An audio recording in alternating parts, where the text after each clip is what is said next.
Ramadan Total Kebaikan bersama BMH. Ramadan 1441 Hijriah. Assalamualaikum warahmatullahi wabarakatuh.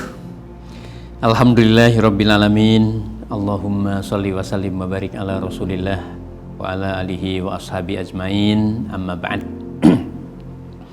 Ayat ini bukan hanya populer, tapi sering menjadi andalan ketika yang ngaku sajalah ketika kita di rumah dalam keadaan terbatas hafalan, ayat ini yang kita baca. Wal 'asr.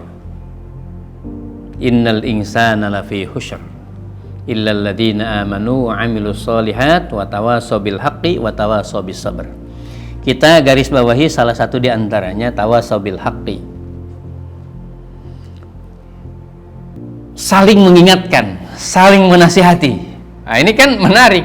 Nah, cuman kemudian dalam faktanya ya tidak menuduh kepada siapapun. Tapi kan kita merasakan kadang enak, nikmat memberi nasihat, tapi di saat yang sama tidak nikmat ketika dinasihati, ketika diingatkan, ketika dikritik dalam hal-hal yang memang kita keliru.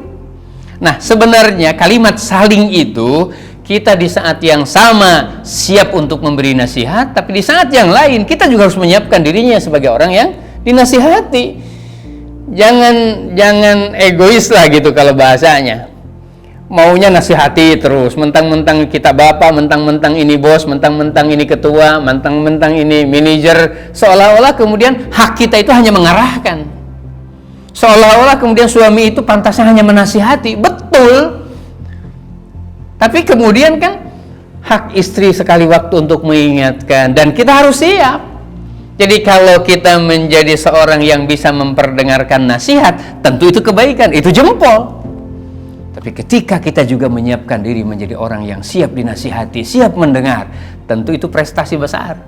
Mendengar itu pekerjaannya ringan, tapi harganya besar. Kenapa? Karena memang membutuhkan pengorbanan, ketulusan, dan kemampuan kita kemudian menekan egoisme kita.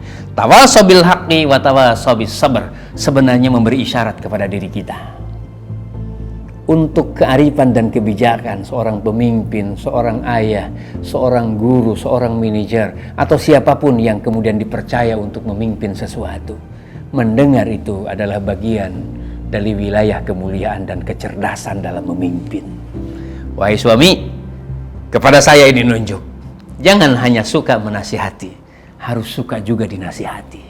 Insya Allah, kalau itu yang kita dapati, maka efektivitas waktu yang kita dapati dari Allah Subhanahu wa Ta'ala tidak menjadi kerugian.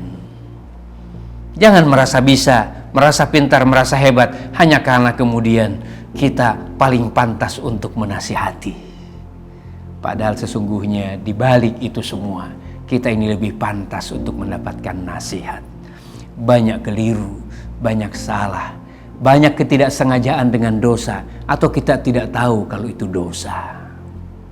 Ya, bismillah, semoga ayat ini menjadi andalan, sebagaimana andalan dalam bacaan waktu-waktu tertentu juga menjadi andalan dari produktivitas waktu yang terbatas dari Allah Subhanahu wa Ta'ala. Assalamualaikum warahmatullahi wabarakatuh.